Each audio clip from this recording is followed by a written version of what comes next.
राज्यसभा में खिताब करते हुए वजीर आजम नरेंद्र मोदी ने झारखंड के सरायकेला में हुजूमी तशद्दुद का जिक्र किया। इन्होंने कहा कि कसूरवारों को बख्शा नहीं जाएगा, इन्हें सख्त से सख्त सजा दी जाएगी। हत्या का दुख यहां है, सबको है, मुझे भी है और होना भी चाहिए।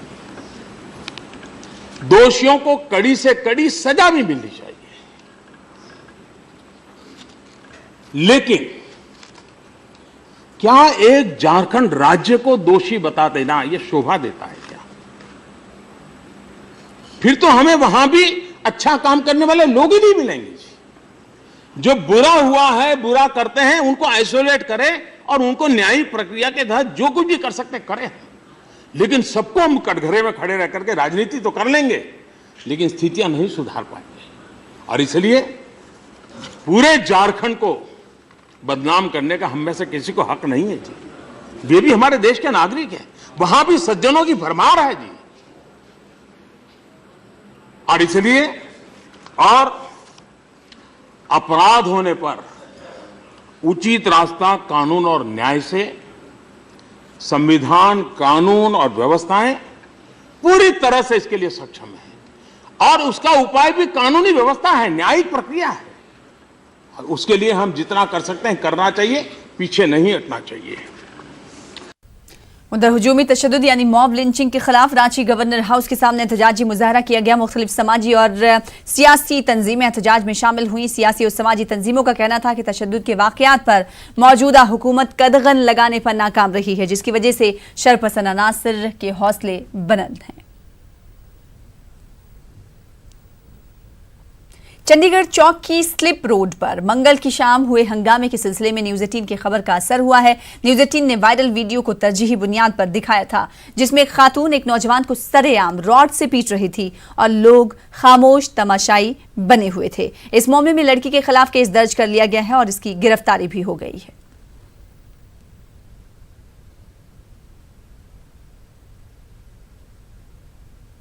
मेरे साथ मेरी फैमिली हैगी है, वो आराम से जो पता चंडीगढ़ रोंगवे है नहीं, तो यहाँ से वो रोंगवे लेके जा रही है। मैं अपनी फैमिली साथ लेके जा रहा हूँ। वो एकदम बीच में रोक के उन्होंने गड्डी रोकी, रोड निकाली, रोड मारी जिसने। मैं नहीं जानता उसको, और बदमाशी दिखा रही है, बोले तेरे को यूं मरवा दूं यूं। गाड़ी कुछ ही लगी, कुछ भी। उधर इंदौर में बीजेपी रुकन असेंबली की गुंडागर्दी सामने आई है। Senior BJP leader Kailash Vijayvargiya के बेटे आकाश विजयवर्गीय ने बल्दिया एहलकारों की बल्ले से पिटाई कर दी। रुकन असेंबली के हामियों ने जेसीबी की कुंजी निकाल ली। ये सारा हंगामा पुलिस एहलकारों के सामने होता रहा। बल्दिया का अमला एक बोसीदा इमारत को मुनहदम करने के लिए पहुंचा था।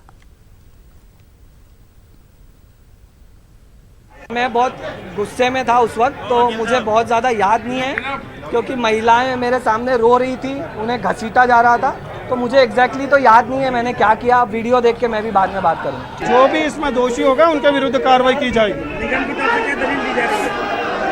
निगम की तरफ से क्या दलील दी जा रही है? मैंने कहा है पूर्व में कि जो भी इसके खिलाफ होगा उसके खिलाफ कार्रवाई की जाएगी। आंध्र प्रदेश की राजधानी अमरावती में प्रजा वेदिका इमारत को तोड़ने का काम जारी है। उंडवल्ली में ये इमारत दरियाए कृष्णा में बनाई गई है। आज हाईकोर्ट ने इनहदामी कार्रवाई पर रोक लगाने से इनकार कर दिया। ये इमारत 8 करोड़ 90 लाख रुपए के खर्च से बनाई गई है। नई राजधानी में अवामी प्रोग्राम मुनक्किद करने के लिए कोई जगह नहीं थी, इसीलिए चंद्रबाबू नायडू ने कॉन्फ्रेंस और दिगर प्रोग्राम करने के लिए ये बिल्डिंग तामीर करवाई थी। ये इमारत नायडू की किराए की रिहायशगाह से मुत्तसिल सी। इख्तिदार को खो देने के बाद नायडू ने वजीर आला जगन मोहन रेड्डी को खत लिखकर प्रजा वेदिका इमारत नहीं गिराने की गुजारिश की थी। जगन मोहन रेड्डी ने इस इमारत में कलेक्टर्स और पुलिस की एक कॉन्फ्रेंस कराने के बाद इसे गैर कानूनी करार दे दिया था और कहा था कि गैर कानूनी इमारतों के खिलाफ एक सख्त पैगाम देने के लिए वो इस इमारत को मुनहदम कराएंगे।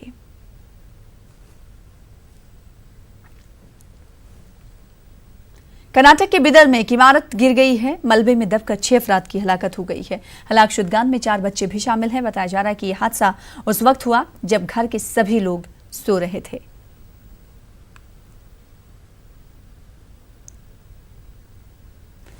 जम्मू कश्मीर के ब्रेन पत्थरी त्राल में आज सुबह फोर्सेज ने जंगलाती इलाके का मुहासरा किया। इस दौरान सुबह 7 बजे के करीब फोर्सेज और मिलिटेंटों के बीच इनकाउंटर शुरू हुआ। यह इनकाउंटर काफी वक्त तक जारी रहा। इनकाउंटर में अभी तक एक मिलिटेंट के हलाक होने की खबर है।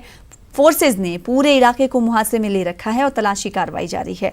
बताया जाता है कि मिलिटेंट एक कमीन गाह में पनाह लिए हुए थे। सर्च ऑपरेशन के दौरान फौज ने ड्रोन कैमरों का इस्तेमाल भी किया। उधर बस स्टैंड त्राल और नागबल त्राल में फोर्सेज और मुश्तिल अफराद के बीच झड़पें भी हुई हैं। आज त्राल में हड़ताल है, इसकी वजह से मामूलात जिंदगी बुरी तरह मुतासिर है।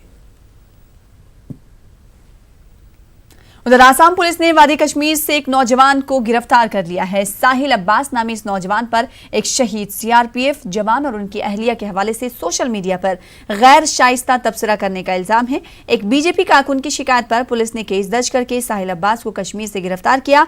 एसएसपी कामरूप की हिदायत पर एक टीम ने फौज और जम्मू कश्मीर पुलिस की मदद से साहिल को गिरफ्तार किया है। साहिल अब्बास उर्फ अब्बास बट से पूछताछ जारी है। उस पर सीआरपीएफ जवान शहीद सुनील और उनकी अहलिया के हवाले से सोशल मीडिया पर गलत और गैर शाइस्ता कमेंट करने का इल्जाम है। कमलपुर PS केस नम्बर 156/19 এইটো আমাৰ যি শ্বহীদ হৈছিলে CRPFৰ পালাৰা অঞ্চলৰ সুনীল কলিতাৰ শেষকৃত্যৰ সময়ত তেওঁৰ পত্নীয়ে তেওঁক চেলুট দি থকা অৱস্থাত যিখন ফটো ফেচবুকত আহিছিল, সেই ফটোখনত তেওঁ